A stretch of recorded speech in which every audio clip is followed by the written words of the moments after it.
Everyone, welcome back to my YouTube channel chemistry classes. मैं हूँ रश्मि।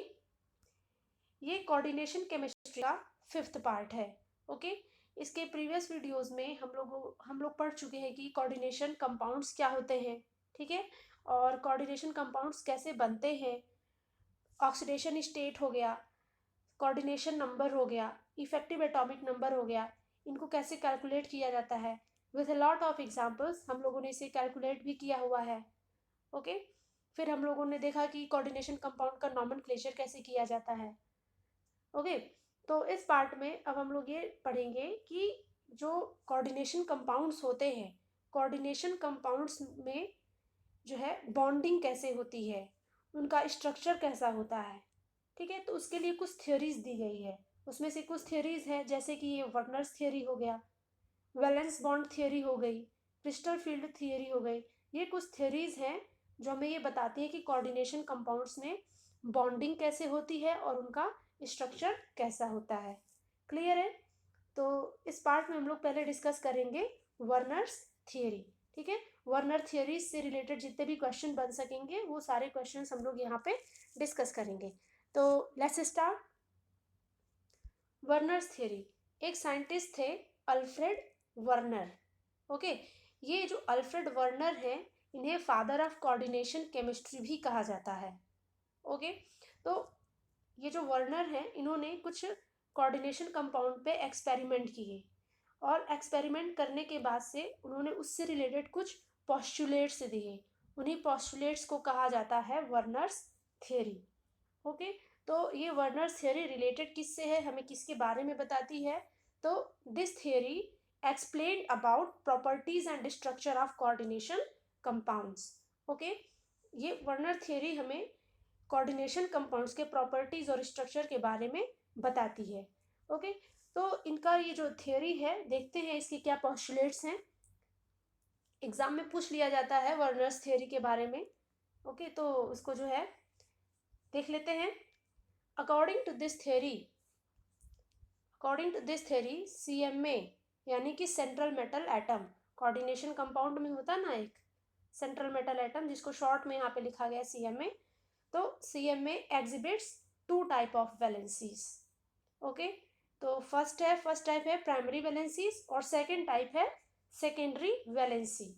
Okay, तो देखते हैं इन दोनों में क्या डिफरेंस है। ये पहला है primary valency. Primary valency denoted by oxidation number. जो कोऑर्डिनेशन कंपाउंड होता है, कोऑर्डिनेशन कंपाउंड में जो हम लोग सेंट्रल मेटल एटम का ऑक्सीडेशन स्टेट निकालते हैं उसको वर्नर ने क्या कहा? उसको वर्नर ने प्राइमरी वैलेंसी कहा। ओके, और secondary valency denoted by coordination number, और उसमें ये जो कोऑर्डिनेशन स्फीयर में यहाँ पे कोऑर्डिनेशन नंबर आता था उसको वर्नर ने क्या कहा? Secondary valency. ओके, क्लियर है?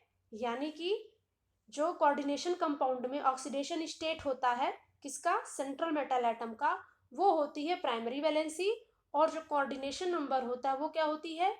Secondary valency. इन्होंने बताया कि 2 टाइप की वैलेंसी होती है। क्लियर है? सेकेंड इन्होंने कहा अपने पोस्टुलेट में कि प्राइमरी वैलेंसी जो होती है वो आयोनाइजेबल होती है और जो सेकेंडरी वैलेंसी होती है वो नॉन आयोनाइजेबल होती है। क्लियर है? जैसे कि कोऑर्डिनेशन कंपाउंड एक ले लेते हैं, जैसे कि K4 FeCN6। ठीक है, तो यहाँ पे आप देख सकते हैं ये जो काउंटर आयन होता है ये आयोनाइजेबल होता है, बट ये जो स्फीयर में जो भी कॉम्प्लेक्स है ये आयोनाइजेबल नहीं होते। ये हमें एज इट इज, जब हम इनका आयोनाइजेशन करते हैं तो ये हमें एज इट इज मिल जाता है। तो इसको हम बोलते हैं आयोनाइजेशन स्फीयर और इसको हम क्या बोलते हैं? Coordination sphere. कोऑर्डिनेशन स्फीयर में जो भी मॉलिक्यूल्स या एटम्स होते हैं वो आयोनाइजेबल नहीं होते हैं। ठीक है, तो ये जो आयोनाइजेबल पार्ट होता है इसी के बेसिस पे ऑक्सीडेशन स्टेट को डिराइव किया जाता है और जो कॉम्प्लेक्स पार्ट होता है इससे कोऑर्डिनेशन नंबर को निकाला जाता है। क्लियर है? तो प्राइमरी वैलेंसी आयोनाइजेबल होती है, सेकेंडरी वैलेंसी नॉन आयोनाइजेबल होती है। ओके, थर्ड इनका पोस्टुलेट था कि जो प्राइमरी वैलेंसी होती है not responsible for structure of complex. इस कॉम्प्लेक्स का जो भी स्ट्रक्चर निकल कर आएगा, ठीक है, उसको उसके लिए इसका कोई रोल नहीं होगा। इस प्राइमरी वैलेंसी का इसके स्ट्रक्चर में कोई रोल नहीं होगा। बट जो सेकेंडरी वैलेंसी होगी, secondary valency gives definite geometry of compound. इसका कंपाउंड का, कोऑर्डिनेशन कंपाउंड का जो भी एक स्ट्रक्चर या ज्योमेट्री निकल के आएगी वो किसके बेसिस पे आएगी? सेकेंडरी वैलेंसी के बेसिस पे ही आएगी, ठीक है। इसी के बेसिस पे हम बताएंगे कि इसका स्ट्रक्चर कैसा है। मान लो coordination number, for example coordination number 6 आता है तो स्ट्रक्चर कैसा आता है आप इसके बारे में आगे आगे पढ़ेंगे। अगर कोऑर्डिनेशन नंबर 6 आता है तो इसका स्ट्रक्चर ऑक्टाहेड्रल आता है, ठीक है। मान लो कि इसका जो है कोऑर्डिनेशन नंबर 4 आता है, ठीक है, तो 4 आएगा तो क्या बनेगा? स्क्वायर प्लेनर बनेगा स्ट्रक्चर, ठीक है। तो ये सारी चीजें डिपेंड करता है कोऑर्डिनेशन नंबर इसका कैसा आता है। कोऑर्डिनेशन नंबर के अकॉर्डिंग ही इनका स्ट्रक्चर डिराइव होता है। क्लियर है? तो इसको ध्यान में रखेंगे, बहुत इंपॉर्टेंट पॉइंट था। नेक्स्ट पॉइंट है प्राइमरी वैलेंसी में position in space around central metal atom is not fixed. जो प्राइमरी वैलेंसी होती है उसकी पोजीशन, जो सेंट्रल मेटल एटम होता है उसके अराउंड उसकी पोजीशन फिक्स नहीं होती है, यानी कि हम उसे कहीं भी लगा सकते हैं सेंट्रल मेटल एटम के साथ, ठीक है। तो इसका मतलब क्या हुआ कि ये नॉन डायरेक्शनल हुई, उसका कोई डायरेक्शन फिक्स नहीं है।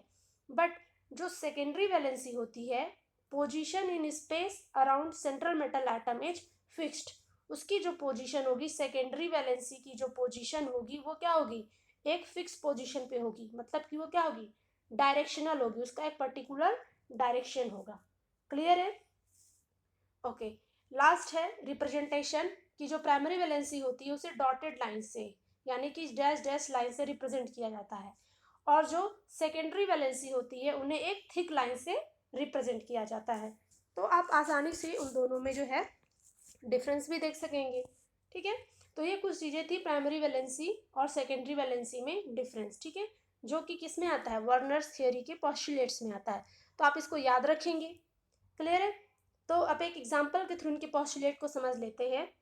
यहाँ पे एक कंपाउंड लिया हुआ है CuCl3 6NH3। ये कोऑर्डिनेशन कंपाउंड है, इसको वर्नर कॉम्प्लेक्स भी बोला जाता है। वर्नर कॉम्प्लेक्स को इस तरीके से लिखा जाता है, अगर हम इसको मॉडर्न तरीके से इसका रिप्रेजेंटेशन करें तो वो कुछ इस तरीके से लिखा जाएगा, ठीक है, CuNH3 6Cl3। क्लियर है? यहाँ पे एक चीज़ आप ध्यान रखेंगे कि जो भी एलिमेंट जो होगा, जो भी एटम जो होगा इस कॉम्प्लेक्स के जो बाहर होगा वो क्या होगा? आयोनाइजेबल होगा, ठीक है, वो आयंस में क्या है? आयोनाइज हो जाता है। बट जो ये कॉम्प्लेक्स के अंदर होता है वो नॉन आयोनाइजेबल होता है, ठीक है, उसमें के जो भी एटम्स होते हैं वो आयोनाइज नहीं होते हैं, ठीक है। क्लियर है इतना?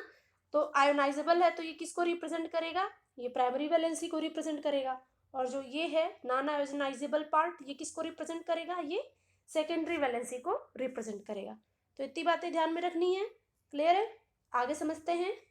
अब यहाँ पे इसका, अगर इसका हम आयोनाइजेशन करते हैं तो वही चीज़ लिखा है, जब हम इसका आयोनाइजेशन करेंगे तो हमें क्या मिलेगा? यहाँ से कॉम्प्लेक्स मिलेगा CO6NH3 3+, और ये आयनाइजेबल पार्ट इसका 3Cl। ये 3Cl क्या होगा? यहाँ से अलग हो जाएगा, ठीक है। तो अगर हमसे कोई पूछे इसकी प्राइमरी वैलेंसी क्या होगी, यानी कि ऑक्सीडेशन स्टेट, अगर हम इसका ऑक्सीडेशन स्टेट निकालते हैं तो वो कितना आएगा? 3। कोऑर्डिनेशन नंबर यानी कि सेकेंडरी वैलेंसी निकालते हैं तो वो कितना आएगा? 6 आएगा। क्लियर है? टोटल नंबर ऑफ आयंस कितने आएंगे? 4 आएंगे। एक ये हो गया, 3 क्लोराइड आयन हो गया, ठीक है। टोटल कितने हो जाएंगे? नंबर ऑफ आयंस 4 हो जाएंगे। ओके। ऑक्सीडेशन नंबर निकालना सबको आता है, कोऑर्डिनेशन नंबर निकालना भी सबको आता है, ठीक है। प्रीवियस वीडियो में आप सब लोगों ने सीख लिया है। क्लियर है? अब इनका हम स्ट्रक्चर देख लेते हैं, कि स्ट्रक्चर देख के समझ लेते हैं कि कैसे रिप्रेजेंट करेंगे प्राइमरी और सेकेंडरी वैलेंसी को। ओके। तो ये इनका स्ट्रक्चर है, ठीक है। इनके स्ट्रक्चर को बोला जाता है कोऑर्डिनेशन पॉलीहेड्रा, ठीक है। ये जो इनका स्ट्रक्चर होता है इसको बोला जाता है कोऑर्डिनेशन पॉलीहेड्रॉन। इनका जो भी कोऑर्डिनेशन नंबर आएगा उसी के बेसिस पे इनके जो कोऑर्डिनेशन पॉलीहेड्रा होता है वो टेट्राहेड्रल भी हो सकता है, प्लेनर भी हो सकता है, ऑक्टाहेड्रल भी हो सकता है, और उनका स्ट्रक्चर ट्राइगोनल बाई पिरामिडल भी हो सकता है। ठीक है, अगर मान लो कि कोऑर्डिनेशन नंबर 6 आता है तो स्ट्रक्चर जो होगा कोऑर्डिनेशन पॉलीहेड्रॉन किस टाइप का होगा, ऑक्टाहेड्रल टाइप का होगा। ठीक है, और अगर इनका कोऑर्डिनेशन नंबर मान लीजिए 4 आता है तो उनका क्या हो जाएगा स्ट्रक्चर, टेट्राहेड्रल टाइप का हो जाएगा। कोऑर्डिनेशन नंबर 3 आता है तो प्लेनर टाइप का हो जाएगा। कोऑर्डिनेशन नंबर 5 आता है तो ट्राइगोनल बाई पिरामिडल टाइप का हो जाएगा। क्लियर है इतना? अब थोड़ा सा स्ट्रक्चर समझ लेते हैं। ठीक है, तो ये कोऑर्डिनेशन पॉलीहेड्रॉन का स्ट्रक्चर डिपेंड करता है कि कोऑर्डिनेशन नंबर इनका क्या है। ठीक है, तो एक बार स्ट्रक्चर देख लेते हैं। यहाँ पे क्या है, कोबाल्ट CO। ठीक है, तो यहाँ पे CO के साथ हमने प्राइमरी वैलेंसी क्या निकल के आई थी 3 और सेकेंडरी वैलेंसी क्या निकल के आई थी 6।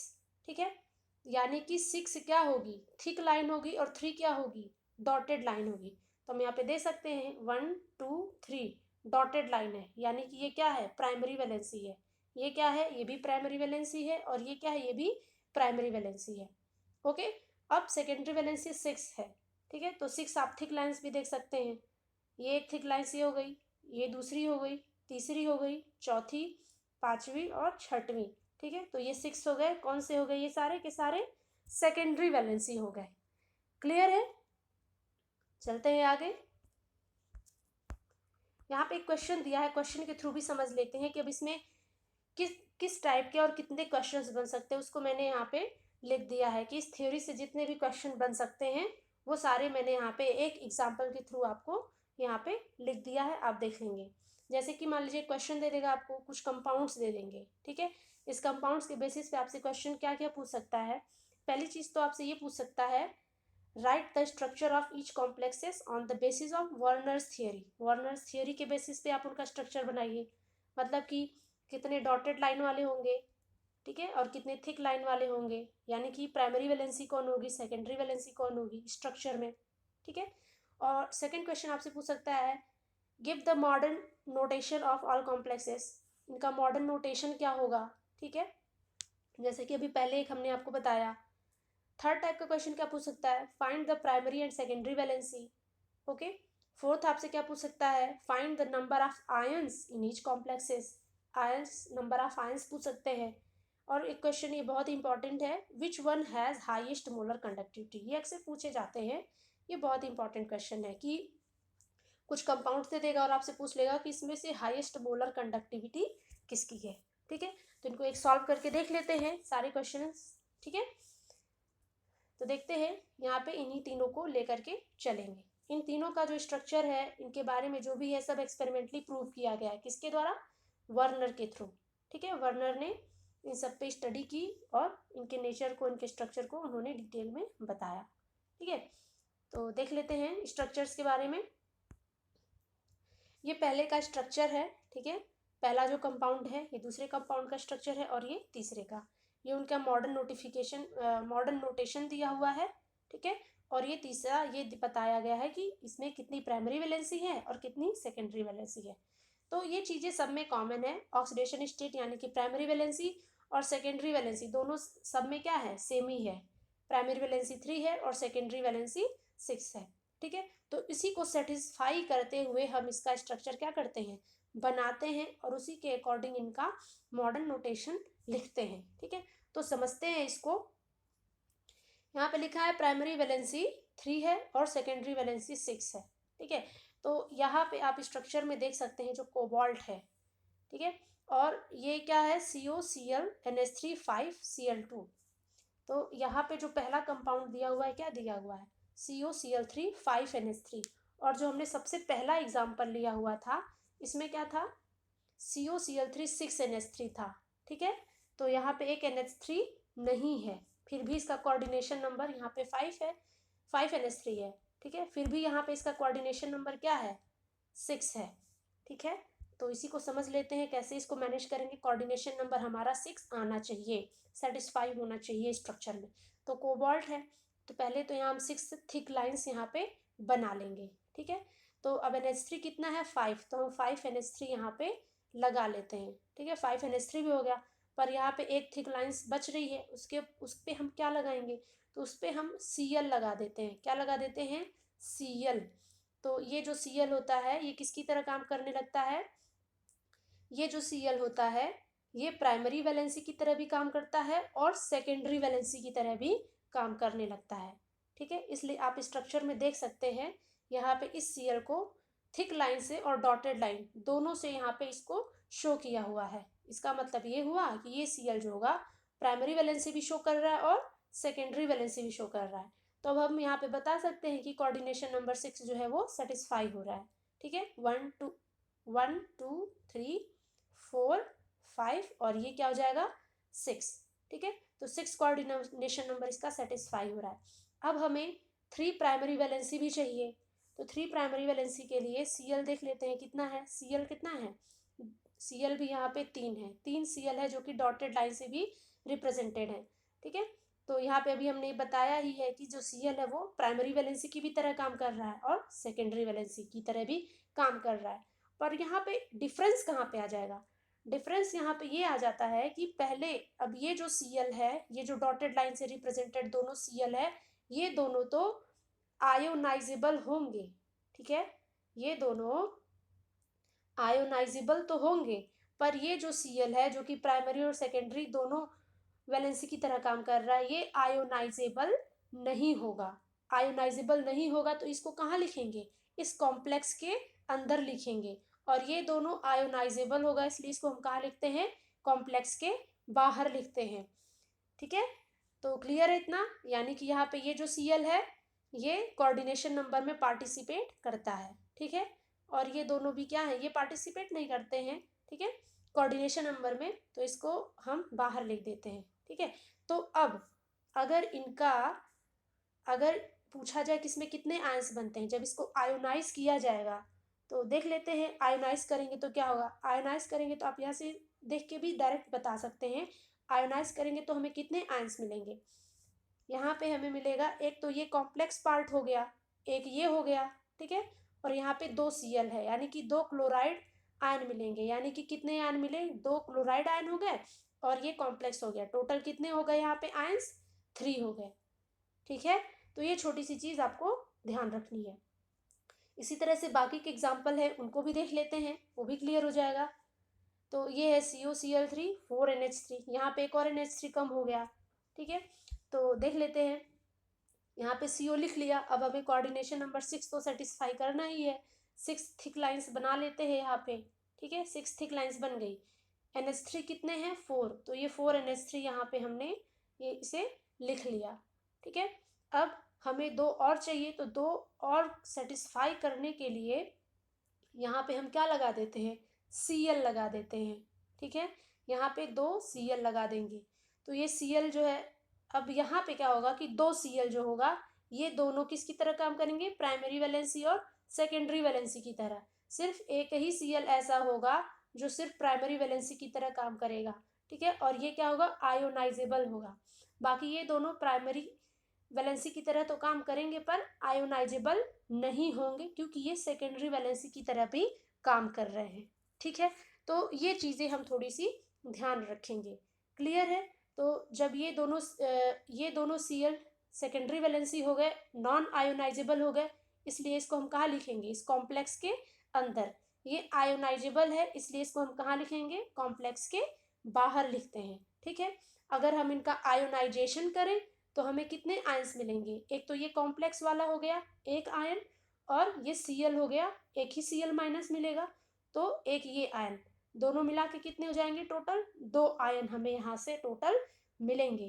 क्लियर है, अब तीसरा स्ट्रक्चर देख लेते हैं क्या है, COCl3 NH3 का होल थ्राइस। ठीक है, तो यहाँ पे भी वही चीज करेंगे, 6 कोऑर्डिनेशन नंबर 6 सेटिस्फाई करेंगे। इसके लिए NH3 3 ही है तो पहले तीनों NH3 को लिख देंगे यहाँ पे। 3 और हमें चाहिए, तो 3 के लिए हम क्या करेंगे, यहाँ पे Cl लगा देंगे, पर Cl तो ऑलरेडी प्राइमरी वैलेंसी की तरह भी काम कर रहा है। अब यहाँ पे क्या होता है कि ये जो तीनों Cl है, ये तीनों Cl जो है प्राइमरी वैलेंसी और सेकेंडरी वैलेंसी की तरह काम करते हैं। ठीक है, तो जब तीनों उसकी तरह काम कर रहे हैं तो ये तीनों के तीनों क्या होंगे, नॉन आयोनाइजेबल होंगे। तो यहाँ कॉम्प्लेक्स के बाहर कोई भी Cl नहीं लिखा जाएगा, सारे के सारे Cl कॉम्प्लेक्स के अंदर लिखे जाएंगे। तो यहाँ पे नॉन आयोनाइजेबल पार्ट कोई है ही नहीं, तो ये जो कॉम्प्लेक्स होगा ये आयोनाइज नहीं होगा। ठीक है, इसमें से कोई आयंस नहीं मिलेंगे। क्लियर है? तो अगर स्ट्रक्चर में आपको पूछ लेता है कि ये जो Cl है ये इसका क्या मतलब हुआ कि डॉटेड लाइन भी है और थिक लाइन भी है, तो इसका मतलब यही हुआ डॉटेड लाइन थिक लाइन दोनों के साथ कि ये प्राइमरी वैलेंसी की तरह काम कर रहा है और सेकेंडरी वैलेंसी की तरह भी काम कर रहा है। ठीक है, तो इससे जो है अब यहाँ पे देख सकते हैं प्राइमरी वैलेंसी 3 होनी चाहिए, सेकेंडरी वैलेंसी 6 होनी चाहिए। तो प्राइमरी वैलेंसी 3 है Cl, डॉटेड लाइन 3 है और थिक लाइन क्या होगी 6 होगी। ये 6 1 2 3 4 5 6 थिक लाइन्स हो गई। ठीक है, नेक्स्ट वाले स्ट्रक्चर में देख लेते हैं। इसमें भी प्राइमरी वैलेंसी 3 होनी चाहिए, यानी कि 3 डॉटेड लाइन्स होनी चाहिए 1 2 3। ठीक है, और 6 थिक लाइन्स होनी चाहिए, 6 थिक लाइन्स भी है 1 2 3 4 5 6। इसमें तो थिक और डॉटेड लाइन दोनों हैं। क्लियर है? अब जो ये लास्ट स्ट्रक्चर है इसमें भी प्राइमरी वैलेंसी 3 है ही, क्योंकि यहाँ पे 3 डॉटेड लाइन भी है और 6 क्या होगी थिक लाइन्स भी है। ठीक है, ये सारी थिक लाइन्स भी है। तो ये इसका स्ट्रक्चर हो जाएगा। ठीक है, ये इसका स्ट्रक्चर हो जाएगा, ये इसका मॉडर्न नोटेशन हो जाएगा। और तीसरी चीज इसकी ये प्राइमरी वैलेंसी और सेकेंडरी वैलेंसी हो जाएगी। प्राइमरी वैलेंसी सेकेंडरी वैलेंसी आप आसानी से निकाल सकते हैं अगर आपको ऑक्सीडेशन स्टेट निकालना आता है और कोऑर्डिनेशन नंबर निकालना आता है। ठीक है, ये दोनों चीजें हमने प्रीवियस वीडियो में डिटेल में आपको बता रखी है। ठीक है, नेक्स्ट है number of ions. Number of ions कैसे निकालेंगे इसके बारे में हमने आपको बताया है। ठीक है, कि इसी का आयोनाइजेशन, इसका जब हम आयोनाइजेशन करते हैं तो हमें पता चल जाता है कितने नंबर ऑफ आयंस मिलेंगे। ठीक है, तो यहीं पे इसको आगे डिटेल में लिखा हुआ है। तो अगर हम इसका आयोनाइजेशन करते हैं COCl3 5NH3 का, तो 5NH3 है तो एक Cl इसके साथ आ जाएगा, कॉम्प्लेक्स में आ जाएगा। तो कॉम्प्लेक्स में आ जाएगा तो यहाँ पे आप ये थोड़ा सा गलत हो गया है, ये कॉम्प्लेक्स में क्या हो जाएगा इसको आप सही कर लीजिएगा, COCl क्या हो जाएगा 5NH3 हो जाएगा। ठीक है, ये इसको आप करेक्ट कर लीजिएगा। तो यहाँ पे क्या हो जाएगा 2 प्लस। क्लियर है? और प्लस यहाँ पे क्या हो जाएगा 2Cl माइनस। तो यहाँ पे टोटल नंबर ऑफ आयंस कितने हो जाएंगे, दो ये क्लोराइड आयन और ये एक complex, total number of ions कितने हो जाएंगे यहाँ पे 3 हो जाएंगे। ठीक है, तो आप इसको ध्यान में रखेंगे। एक Cl भी क्या हो जाएगा अंदर कॉम्प्लेक्स में आ जाता है। ठीक है, इसीलिए यहाँ पे सिर्फ 2Cl ही मिलते हैं। नेक्स्ट का आयोनाइजेशन करेंगे इसका COCl3 4NH3। हमें कोऑर्डिनेशन नंबर 6 चाहिए पर 4 ही है, तो यहाँ से 2 Cl हम लेकर के कॉम्प्लेक्स में डाल देंगे। यहाँ पे भी आप थोड़ा सा इसको करेक्ट कर लीजिएगा, थोड़ा सा मिस्टेक हो गया है। यहाँ पे हो जाएगा COCl2 4NH3। ठीक है, तो थोड़ा सा मिसप्रिंट हो गया है, आप इसको नोट कर लेंगे, ये कॉम्प्लेक्स होगा। ठीक है, 2 प्लस और ये क्या हो जाएगा Cl माइनस। तो हमें टोटल नंबर ऑफ आयंस कितने मिले, एक तो ये हो गया कॉम्प्लेक्स और एक ये क्लोराइड आयन हो गया। ठीक है, टोटल कितने हो गए नंबर ऑफ आयंस, कितने हो जाएंगे 2 हो जाएंगे। ठीक है, तो वही लिखा हुआ है नंबर ऑफ आयंस कितने हो गए 2 हो गए। ठीक है, और लास्ट है इसका जब हम आयोनाइजेशन करेंगे तो आयोनाइजेशन नहीं होगा। ठीक है, क्योंकि यहाँ पे 3NH3 है तो कोऑर्डिनेशन नंबर 6 को कंप्लीट करने के लिए 3Cl भी क्या करता है ये कॉम्प्लेक्स में ले लेता है, तो कोई भी आयोनाइजेबल Cl नहीं बचता है, इसलिए इस वाले कंपाउंड का आयोनाइजेशन नहीं होगा। नंबर ऑफ आयंस कितने होंगे 0 होंगे। ठीक है, तो देख लेते हैं ऐसे मॉलिक्यूल्स को क्या कहते हैं, ऐसे मॉलिक्यूल्स को न्यूट्रल मॉलिक्यूल्स कहते हैं। ठीक है, जो आयोनाइज नहीं होते हैं। तो नेक्स्ट और लास्ट क्वेश्चन था कि मोलर कंडक्टिविटी कैसे निकालेंगे। तो मोलर कंडक्टिविटी के लिए एक सिंपल सा फॉर्मूला होता है कि जो ये मोलर कंडक्टिविटी होती है ये नंबर ऑफ आयंस के डायरेक्टली प्रोपोर्शनल होती है। मतलब कि नंबर ऑफ आयंस ज़्यादा होंगे तो मोलर कंडक्टिविटी भी क्या होगी ज़्यादा होगी। ठीक है, तो अभी हमने ऊपर जस्ट निकाला कि ये जो कंपाउंड है इसमें नंबर ऑफ आयंस 3 हैं, इसलिए इस पहले की मोलर कंडक्टिविटी ज़्यादा होगी। इसमें नंबर ऑफ आयंस 2 हैं, इसलिए इसकी मोलर कंडक्टिविटी पहले से थोड़ी कम होगी। और ये तो आयोनाइज ही नहीं हो रहा है तो इसकी मोलर कंडक्टिविटी सबसे कम होगी। तो इसी को एक ऑर्डर के फॉर्म में यहाँ पे लिख दिया हुआ है। ठीक है, तो आप इस तरीके से इसको लिख सकते हैं। अब इसी से रिलेटेड मोलर कंडक्टिविटी से रिलेटेड एक क्वेश्चन नीचे दिया हुआ है, अब आप इसको देख लें थोड़ा सा कि which of the following has, यहाँ पे SHAS has highest molar conductivity, इसमें से हाईएस्ट मोलर कंडक्टिविटी किसकी होगी? तो इसके लिए भी हमने आपको बताया हाईएस्ट मोलर कंडक्टिविटी उसी की होगी जिसके पास नंबर ऑफ आयंस ज़्यादा होंगे, जो ज़्यादा आयोनाइज होगा। तो हम आयोनाइज करके देख लेते हैं इन चारों में से एक को। अब ये वाला कॉम्प्लेक्स है, इस कॉम्प्लेक्स के बाहर तो कोई भी आयन है ही नहीं, ठीक है, कोई आयन नहीं है, तो ये तो आयोनाइज होगा ही नहीं, यानी कि इसके पास नंबर ऑफ आयंस कितने हैं? 0 है, ठीक है, यानी कि ये तो कैंसिल हो गया, ठीक है। सेकंड के पास आते हैं। सेकंड में क्या है, इसके पास एक कॉम्प्लेक्स के बाहर एक Cl है, ठीक है, तो ये कॉम्प्लेक्स तो आयोनाइज होता नहीं है, कॉम्प्लेक्स के बाहर जितने भी एटम्स होते हैं वही आयोनाइज होते हैं, तो ये एक कॉम्प्लेक्स हो गया एक, और ये दूसरा Cl हो गया, ठीक है, एक। तो टोटल यहाँ पे इसके पास कितने आयन हो गए? 2 आयन्स हो गए, ठीक है। अब इसके पास आते हैं फोर्थ जो है, फोर्थ के पास क्या हो जाएगा? ये कॉम्प्लेक्स होगा, आयोनाइज हो जाएगा, ठीक है, एक आयन ये हो गया, और 3Cl माइनस, 3Cl माइनस का मतलब 3 आयन यहाँ से मिले, तो 3 ये हो जाएगा, टोटल कितने हो गए? 4 हो गए, ठीक है। टोटल चौथे से कितने आयन्स मिले हमें? 4 मिले। अब इसको देख लेते हैं, इसको अगर हम आयोनाइज करते हैं तो हमें क्या मिलता है? इसको हम आयोनाइज करते हैं तो मिलता है 4K+, ये कॉम्प्लेक्स के बाहर है, कॉम्प्लेक्स के बाहर है तो आयोनाइज होगा, कॉम्प्लेक्स के अंदर वाला आयोनाइज नहीं होता है, ठीक है। कॉम्प्लेक्स के बाहर वाले एलिमेंट क्या बोलते हैं? इसे हम बोलते हैं काउंटर आयन, ठीक है। तो ये तो आयोनाइज हो जाएगा 4K+, ठीक है, प्लस ये इस पे क्या चार्ज आ जाएगा? FeCN6, यहाँ हो जाएगा 4 माइनस, ठीक है। तो 4 ये हो गया, 4 आयन हो गया पोटेशियम का, और एक ये कॉम्प्लेक्स का, एक ये हो गया, ठीक है। टोटल कितने हो गए? 5 आयन्स हो गए। अब आप हमें बता सकते हैं कि इसमें मोलर कंडक्टिविटी ज़्यादा किसकी होगी? उसी की ज़्यादा होगी जिसके नंबर ऑफ आयन्स क्या होंगे? ज़्यादा होंगे। तो इन चारों में से नंबर ऑफ आयन्स किसका ज़्यादा है? इसका तो 0 है, सेकंड वाले का 2 है, फोर्थ वाले का 4th है, और थर्ड वाले का कितना है? 5th है। तो नंबर ऑफ आयन्स किस में ज़्यादा है? थर्ड में। तो मोलर कंडक्टिविटी भी क्या होगी? थर्ड की ज़्यादा होगी, ठीक है। तो इस तरीके से भी क्वेश्चन आते हैं अक्सर एग्जाम में, तो आप इसको ध्यान में रखेंगे, और इससे रिलेटेड जितने भी क्वेश्चन होंगे आप आसानी से सॉल्व भी कर सकेंगे, ठीक है। तो ये था आज का वीडियो। अगर ये वीडियो आपको पसंद आता है तो आप इसे लाइक, शेयर और सब्सक्राइब ज़रूर करें। Thank you.